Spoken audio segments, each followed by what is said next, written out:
주 안에서 같은 마음을 품으라 라는 제목으로 말씀을 나누겠습니다. 어느 교회든지 크고 작은 갈등들이 존재를 합니다. 우리가 지닌 삶의 방식이 힘의 논리로 진행이 된다면 더욱 갈등이 커져갑니다. 오늘 본문에 소개된 이 빌립보 교회 역시 교회 안에서 두 사람 사이에 갈등이 소개되고 있습니다. 유오디아와 순두계. 유오디아의 이름의 뜻은 순조로운 여행이라는 뜻입니다. 순두계는 행운의 기회라는 뜻을 가진 여성도들입니다. 이 두 사람에 대한 것은 본문의 전후 관계로 보아서 서로 분쟁과 다툼이 있었던 것으로 보여집니다.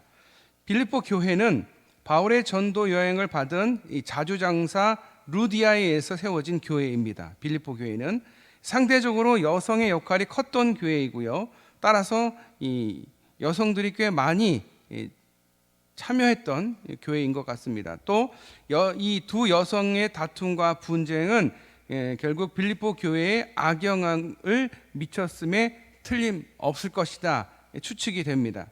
바울은 이 여성들을 향해서 빌립보 교인들에게 첫 번째 권면, 주 안에서 같은 마음을 품으라 라고 권면합니다.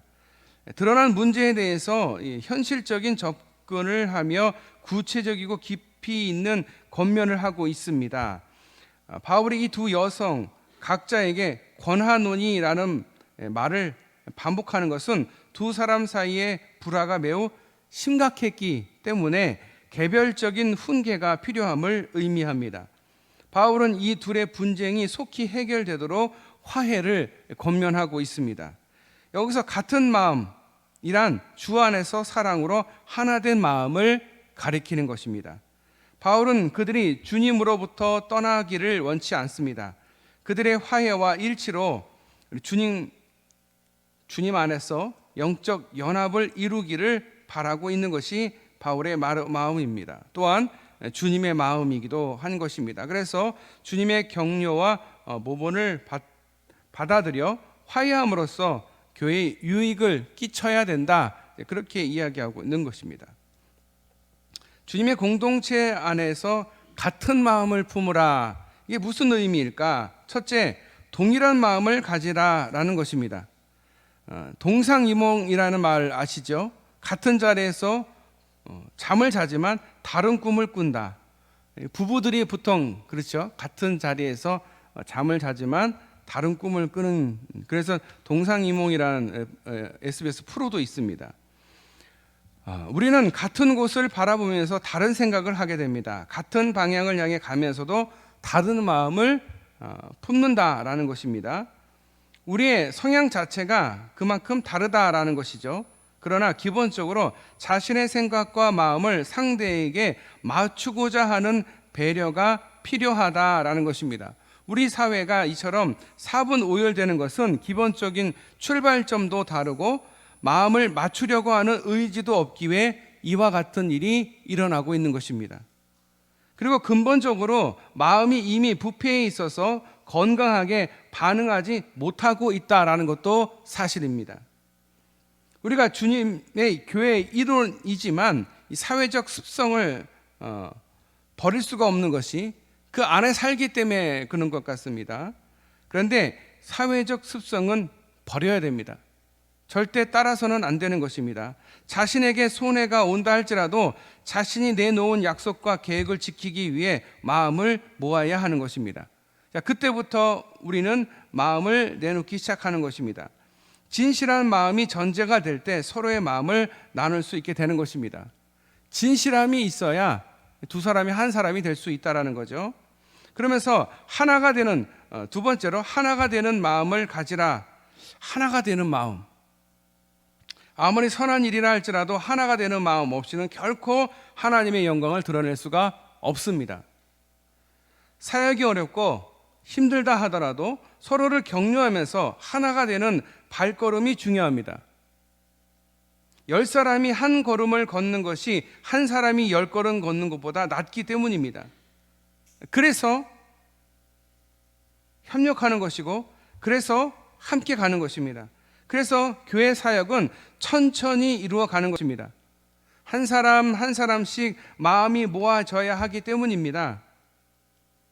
한 사람의 마음으로 하는 게 아니고요, 여러 사람이 한 마음으로 가는 것입니다. 그래서 시간이 계속 오래 걸립니다. 그리고 누군가 앞에 서서 이끌고자 할 때 그들을 격려하는 마음으로 함께 해야 합니다. 앞선 사람도 뒤따르는 사람도 서로 섬기기 위해 마음을 모은다면 결과가 어떠한들 문제가 되겠습니까? 마음이 나누어질 때 서로에 대한 책임을 전가하게 됩니다. 우리가 쉽게 생각할 때 교회 사역을 잘 해야 된다라고 생각을 해요. 그건 좋은 생각이에요. 잘 해야 되는 건 중요해요. 그런데 잘 하는 것보다 더 중요하고 더 먼저고 더 우선순위가 뭘까? 함께 되는 거예요. 함께 하는 거예요. 혼자 다 할 수 있죠. 네. 혼자 다 할 수 있어요. 저는 이렇게 지나가다가 만국길을 보면 뭐가 생각이 나냐면 말레이시아 이영겁 선교사님 계시는 말레이시아로 갈 때 선교사님이 부탁을 저한테 하셨어요. 만국길을 좀 사다 달라. 그래서 이제 사다 드렸어요. 근데 뭐 사다 달라니까 사 드리기는 했지만 이게 뭐 어떻게 쓰일지는 이제 몰랐던 건데 막상 사가지고 가서 보니까 선교사님이 말레이시아에 새롭게 이제 선한 사마리아 학교가 새로 생기면서 거기에 만국길을 다시려고 했던 거예요. 천장에다가 이렇게 만국길을 다시려고 사다리 타고 올라가는데 보통 사다리보다 굉장히 높은 처마까지 올라가서 이렇게 작업을 하시는데 보니까 혼자 하고 계시더라고요. 선교사님 혼자서. 말레이시아에 거기 다니는 뭐 사람들이나 뭐 사람들이 있을 텐데 아무도 도와주는 사람 없이 혼자 하시더라고요. 그래서 결국 저하고 선교사님 둘이서 했어요. 땀을 뻘뻘 흘리면서 저는 이제 서포트만 거의 했지만 둘이서 그 왕국길을 처마 끝에 여기에 달고 저기에 달고 한 3시간인가 4시간인가 했던 것 같아요. 땀을 뻘뻘 흘리면서. 참 그래서 만국길을 볼 때마다 참 마음이 힘들어요.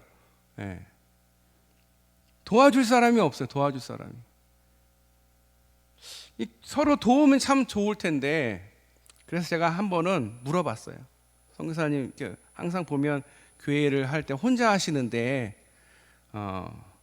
우리가 이제 소사라고도 하죠. 뭐 관리인이라고도 하는데 사실 교장으로 오셨는데 그 말레이시아 거기 선한 사마리아 교회 교장으로서 물론 이제 그 말레이시아인 중에 교장이 물론 있지만 그런 역할을 하려고 우리 선교사 우리 그 전했던 교회에서 파송한 선교사님이신데 이렇게 정말 자질구레한 일부터 다 하시는 게 마음에 걸려서 물어봤어요.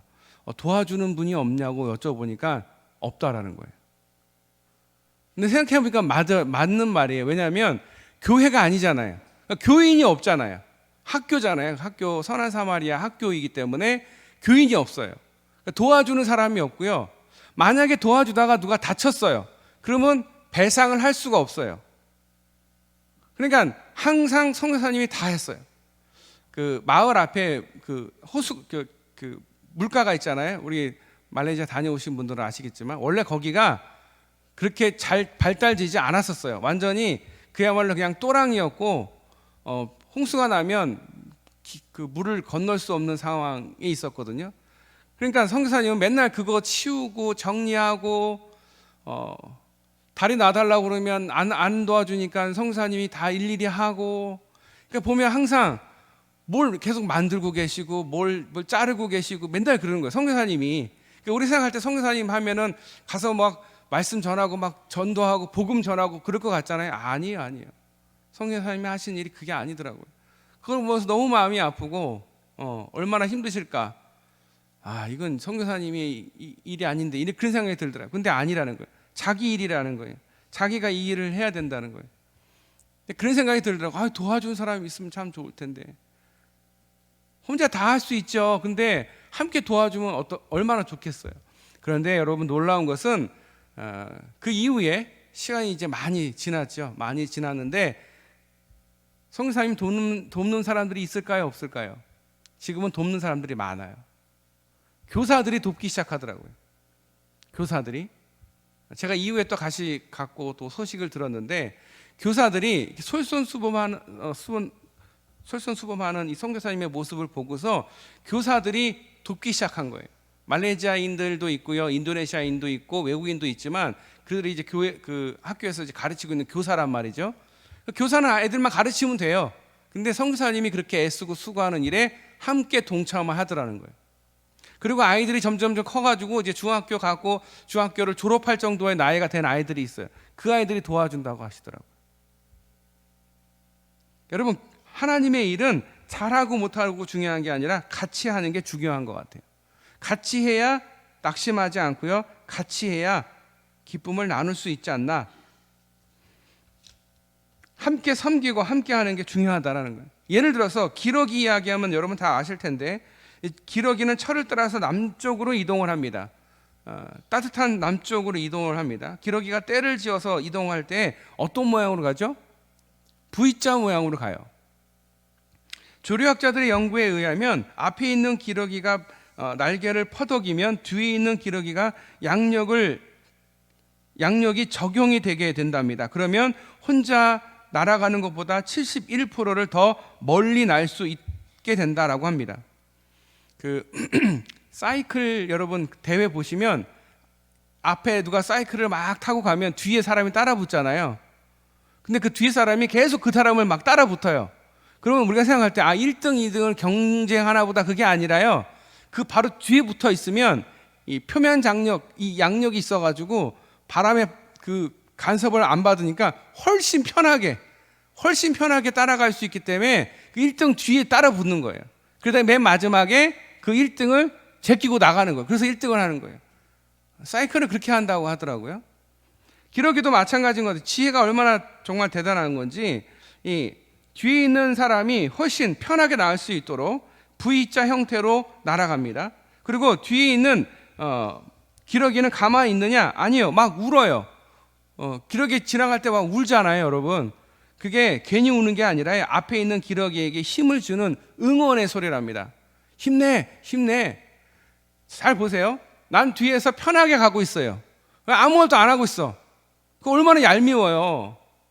근데 기러기는 안 그래요.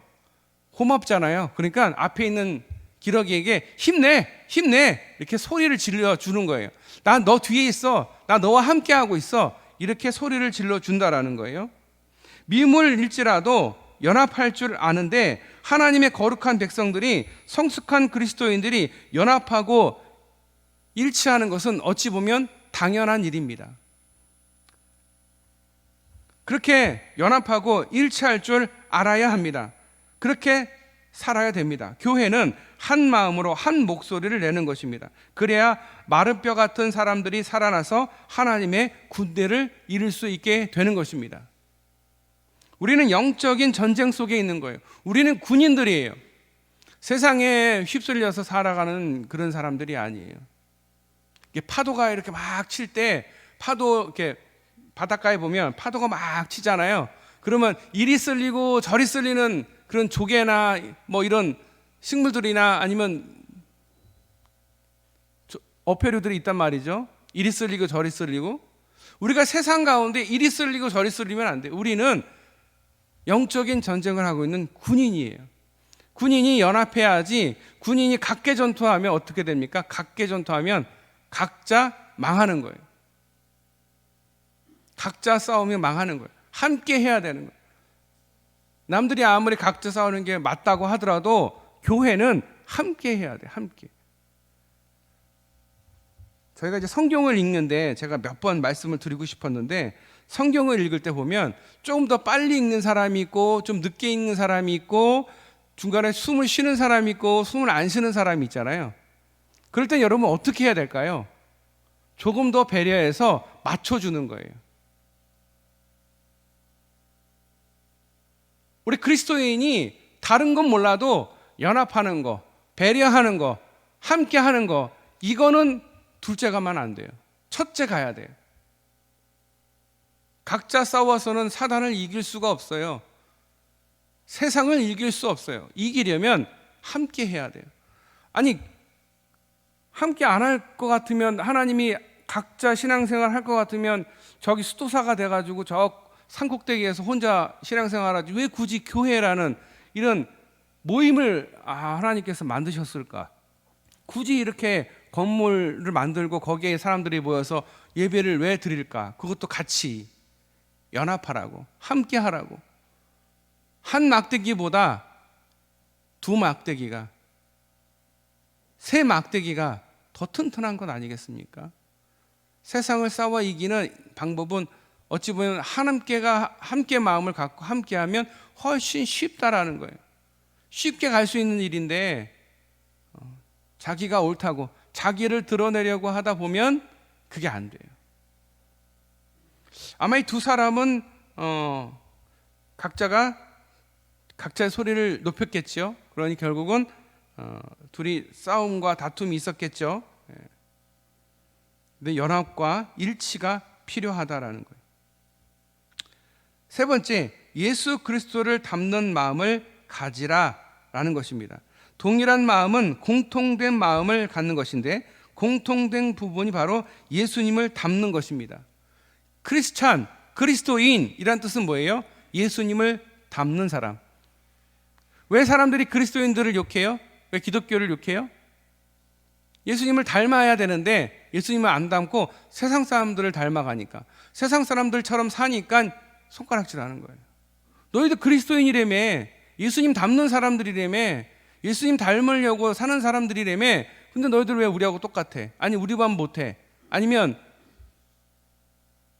우리보다 못해. 그러니까 손가락질하는 거예요. 기대했거든요. 그리스도인이라고 하니까 기대하거든요. 여러분들은 어느 누구보다 주변에서 여러분들을 기대하고 있습니다. 그리스도인 닮아가기를 기대하고 있어요. 자기들하고 똑같이 말하고 똑같이 하기를 바라는 게 아니라요, 더 기대를 하는 거예요. 더 기대를 하는 거예요. 자녀들은 부모를 향해서 기대합니다. 멋진 부모님.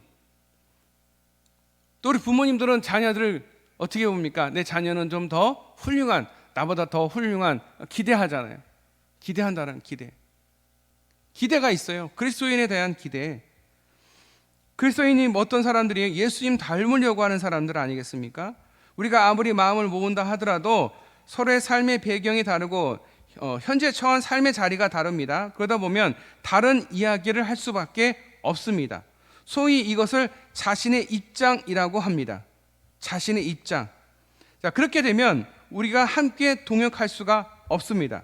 우리의 마음을 내려놓고 따라야 할 마음이 바로 주님의 마음입니다. 주님의 마음이 기준이고 목표고 표대입니다. 주님의 마음을 갖는다라는 것은 섬세한 신경줄과 같은 마음을 품는 것입니다. 상대방에 대한 배려를 우선적으로 하게 될 때 내 자신으로부터 떠날 수 있게 되는 것입니다. 교회 사역에서도 마찬가지입니다. 우리가 함께 주님의 교회를 이루고 있습니다. 내가 하는 사역이 더 중요한 것이 아닙니다. 내가 한 몸의 지체로서 사역하고 있다는 것을 잊어서는 안 됩니다. 지체의식이 있을 때, 한 몸이다 라고 있을 때 서로 연결된 존재라는 것을 깨닫게 됩니다. 한 지체가 힘들어하거나 어려워할 때 그것을 자신의 문제로 받아들여서 함께 극복하도록 격려하고 동행해 줄 때 그 순간 우리는 주님의 마음을 갖게 되는 것입니다. 주님을 닮아가는 게 뭐냐? 상대방과 함께 그 문제를 내 문제로 받아들이고 함께 동행하고 함께 극복하는 거예요. 전 내 일이 아니야. 아니, 멀리 떨어져 있는 일인데. 그게 아니라 그건 내 일이야. 주님이 나에게 주신 일이야. 이렇게 할 때 의미가 있는 거예요. 여러분, 의미가 있는 삶 살고 싶지 않습니까? 그럴 때는 내 주변에 있는 사람들이 나와 함께함을 잊지 말아야 됩니다. 남들이 힘들어할 때, 어려워할 때 그것을 자신의 문제로 받아들이고 함께 극복하고 격려하는 것, 그리고 동행할 줄 아는 것, 그것이 주님의 마음을 받는 것입니다.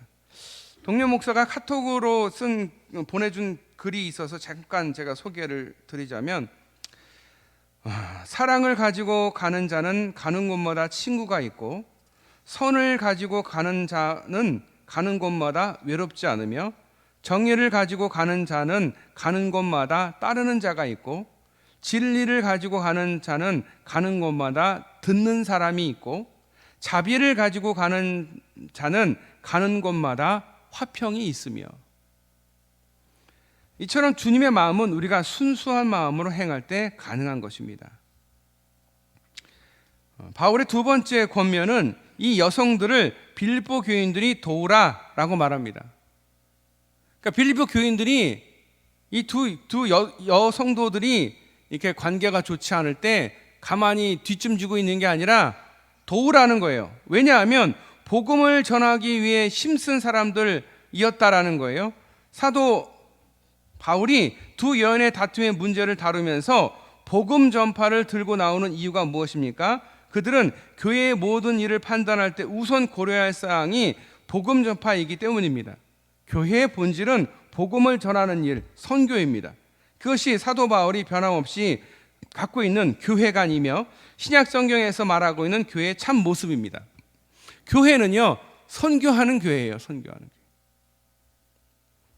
우리가 이제 선교사님을 섬기고 선교에 대한 소식을 계속 붙이고 선교에 대해서 계속 기도하고 선교에 대해서 계속 기도시키는 이유는 교회의 본질을 찾기 위해서예요. 교회의 본질은 선교예요.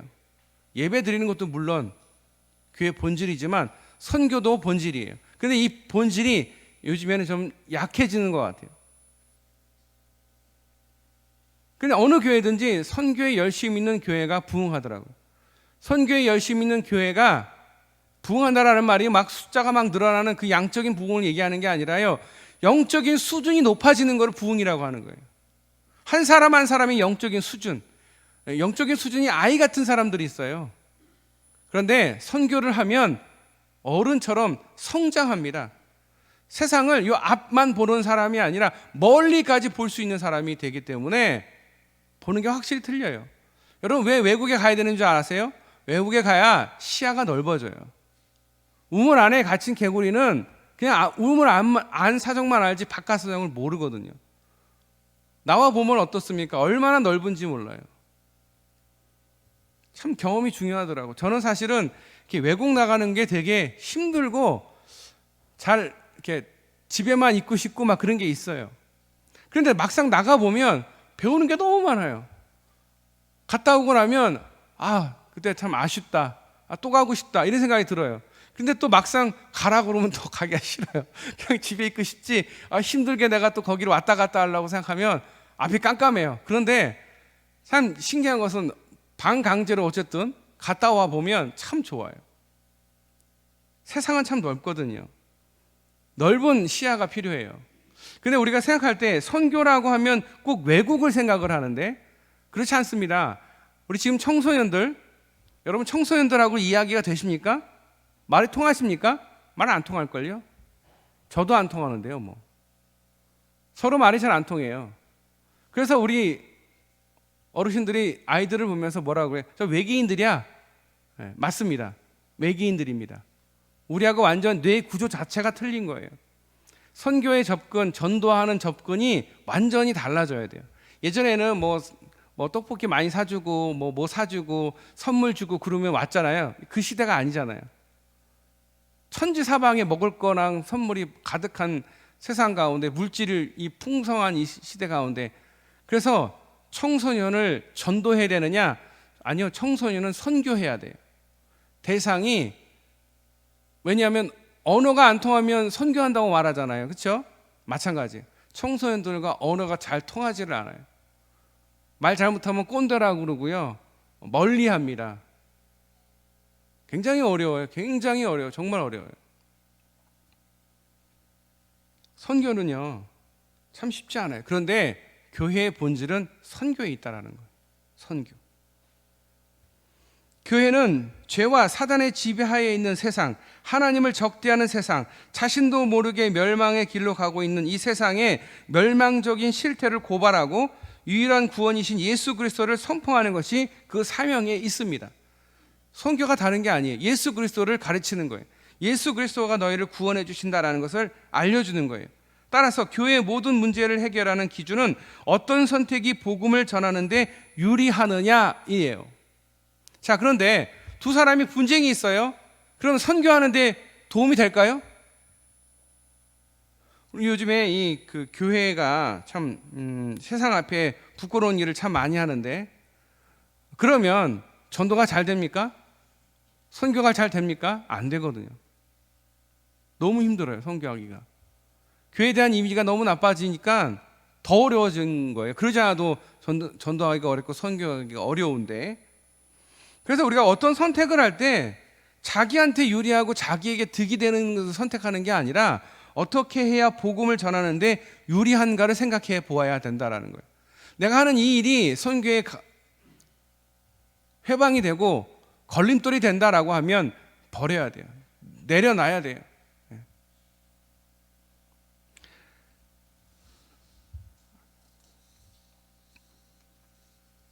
오늘 본문에 소개된 이 사람들은 복음 안에 있던 사람들입니다. 복음을 위해 바울과 함께 멍에를 메웠던 사람들입니다. 힘겹게 복음을 위해 살았던 사람들입니다. 그러나 그들은 생명책에 기록된 인생으로 우리에게 귀감이 되는 사람들입니다. 그런데 오늘 이 두 사람 서로 다툼으로써 이후에 어떻게 되는지는 잘 알 수는 없겠지만 선교에 방해가 될 수 있다는 거예요. 다툼과 갈등은 선교에 절대 도움이 되지 않습니다.